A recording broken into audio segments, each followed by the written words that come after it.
Il y a toujours un moment précis où l'on comprend que ce qu'on est en train de regarder n'est plus un simple épisode. Ça peut être un personnage qui se relève alors qu'il ne devrait plus pouvoir bouger, une transformation que personne n'avait prévue, un adversaire qui révèle enfin sa véritable puissance, ou simplement un seul coup qui suffit à faire taire tout le monde. Et lorsque ça arrive, les fans ne parlent plus de l'épisode, ils parlent du combat, ils le décortiquent, ils le comparent, ils le rejouent encore et encore.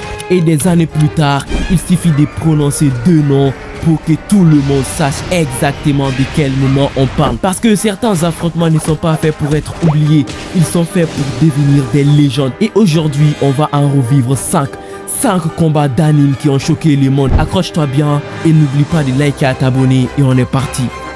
Naruto versus Sasuke. Naruto et Sasuke s'y font face. Ils s'élancèrent dans un combat à mort, tous deux se donnant à fond. Des échanges de coups rapides, des attaques de jutsu. Ils ne se laissent aucun répit, se donnant des bonnes droites bien placées. Zéro bruit, zéro musique, juste l'impact de leurs coups. Encore et encore. Admirez-moi la beauté de ces chefs-d'œuvre. Ils élèvent le niveau d'un poil. Naruto venant de libérer sa forme Kyuubi et Sasuke son Susanoo. L'attaque des titans commence, tous deux en pleine puissance. Aucun échappatoire, seule une envie d'en finir. Sasuke accumule plus de chakras, décidé comme jamais, son Susanoo était surpuissant. Naruto et ses clones étaient impuissants, Sasuke venant l'accaparer de coups. Malgré tous les efforts des clones, rien n'y fait, Sasuke est trop fort, venant prendre Naruto en 3v1, réduisant les clones en cendres. Naruto ne se laisse pas faire pour autant. Avec un boost de la part de Kurama, il charge deux puissantes attaques en direction de Sasuke. Les chocs les emportèrent tous les deux. Mais c'était loin d'être terminé. Ils reprennent l'offensive, même si leur chakra était en baisse. Ce n'était pas une raison. Il fallait continuer. Quelle résilience. Même si le corps allait lâcher. Non, il faut continuer. Même si c'est au péril de ma vie, il faut continuer. Je n'abandonnerai pas. On se bat du matin au soir. Ce ne sera fini que si l'un d'entre nous décide de plier les chines. Les deux attaques iconiques sont chargées en fonction de l'un et de l'autre. De toutes leurs âmes, ils s'entrechoquèrent violemment, réduisant le décor en miettes. Aucun gagnant, juste deux bras en moins. Tengen versus Gyutaro. Tengen et les autres ont mis Daki dans un état pitoyable. Avec sa tête coupée, elle pleurait en criant le nom de son frère. Et lorsque Tengen s'apprêtait à l'achever, quelque chose surgit de nulle part. Gyutaro apparaît, décidé à buter tout le monde. En agitant ses lames partout, il utilisait son pouvoir démoniaque, contré par les techniques ninja de Tengen, avant que ce dernier ne lui lance des explosifs. Mais malheureusement, Daki intervient, protégeant son frère. Il se charge de nouveau. Gyutaro et Daki versus Tengen. Il ne se laisse pas faire, mélangeant technique ninja avec ses coups de sabre, venant effleurer les coups de Gyutaro. Tengen reçoit de son tour l'aide de Tanjiro et les autres, déterminés comme jamais. Pendant que Tanjiro et Tengen s'occupaient de Gyutaro, Zenitsu et Inosuke faisaient face à Daki. Les deux assaillants se répondaient coup pour coup, zéro ouverture.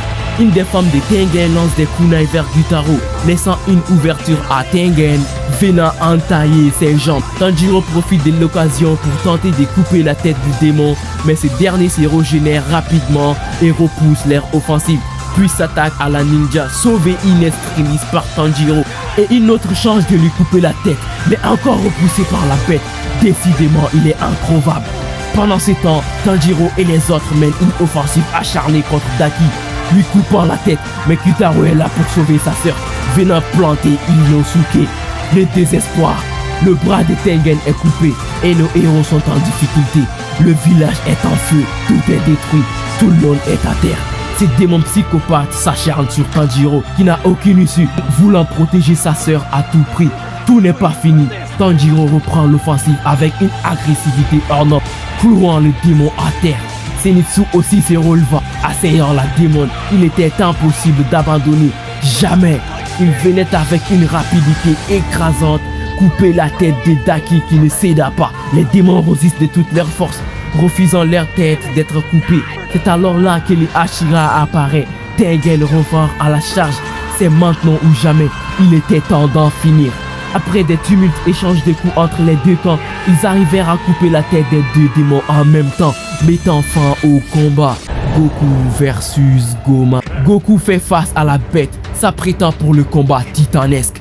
C'est alors là qu'il se transforme en Super Saiyan 1, après le 2, et après il déchaîne le Super Saiyan 3, libérant une puissance colossale. On pouvait ressentir toute l'énergie et la puissance du guerrier Saiyan s'éteignant fermement devant Goma. Mais quand on croyait tous que c'était la fin, Goku semble avoir une autre transformation. Mais qu'est-ce que c'est? Quoi? Devant les yeux médusés de tous, d'une puissance colossale, Goku révéla sa transformation en Super Saiyan 4. Tout le monde pouvait ressentir la puissance de cette forme magistrale, le Super Saiyan 4. Goma semble anxieux avant de recevoir une bonne droite en plein sur le visage. Mais il ne se laisse pas faire. Les deux assaillants se lancèrent dans une lutte acharnée, ne se laissant aucun repli. Ils s'enchaînent encore et encore, se répondant coup pour coup. Goma prend les devants en assaillant Goku d'attaque, lui laissant aucun échappatoire. Le combat reprend de plus belle, les bêtes se déchaînent. Ça ne se finira que si l'un d'eux sera vaincu. Goku est dans l'impasse, Goma utilisa une de ses capacités pour tenter d'en finir. Mais le Saiyan parvint à se dégager avant de renverser la cadence, libérant toute sa puissance colossale, laissant Goma désemparé. Ça y est, le voilà, la technique qu'on attendait tous.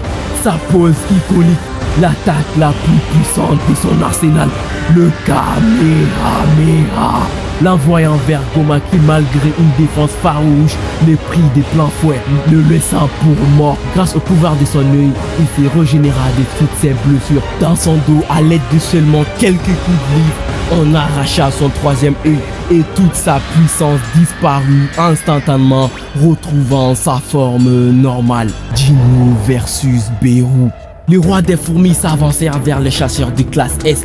Ils étaient tous terrorisés. D'une vitesse hors du commun, il apparut derrière la chasseuse chat, l'envoyant valser. Ils ne pouvaient rien y faire. Aucun d'entre eux n'était assez fort, ne serait-ce que pour rivaliser avec Beeroo.